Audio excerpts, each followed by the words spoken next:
Welcome to our channel. Today we how to restore Tag Manager containers after publishing mistakes step by step clearly. Open your Google Tag Manager account. Navigate to the appropriate workspace. Look for the Versions option in the left-hand menu.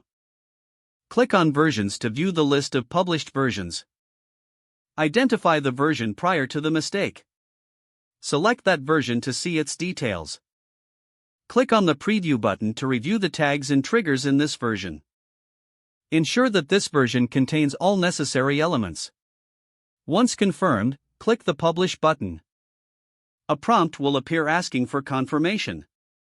Review the summary of changes before proceeding. Confirm by clicking on the Publish option. Now your Tag Manager container has been restored to the previous state. To avoid future mistakes, consider implementing a versioning policy. Educate your team about best practices in Tag Manager. Perform regular audits to ensure tags and triggers align with your goals. If the page does not load, refresh the browser or try again in a private or incognito window. Make sure you are using the correct email address, then retype it carefully to avoid small typos. If your password is not accepted, use the Reset option and create a new strong password you can remember. Check your spam folder for verification or security emails, then complete any requested confirmation steps.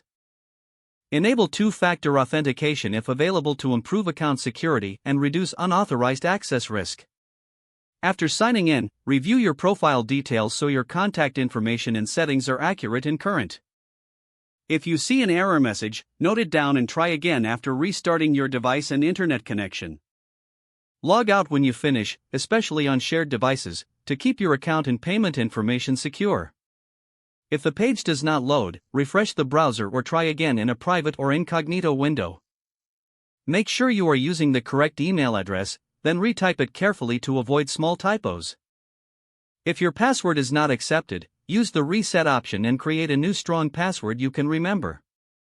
Check your spam folder for verification or security emails, then complete any requested confirmation steps. Don't forget to like this video and subscribe to our channel for more step-by-step tech guides.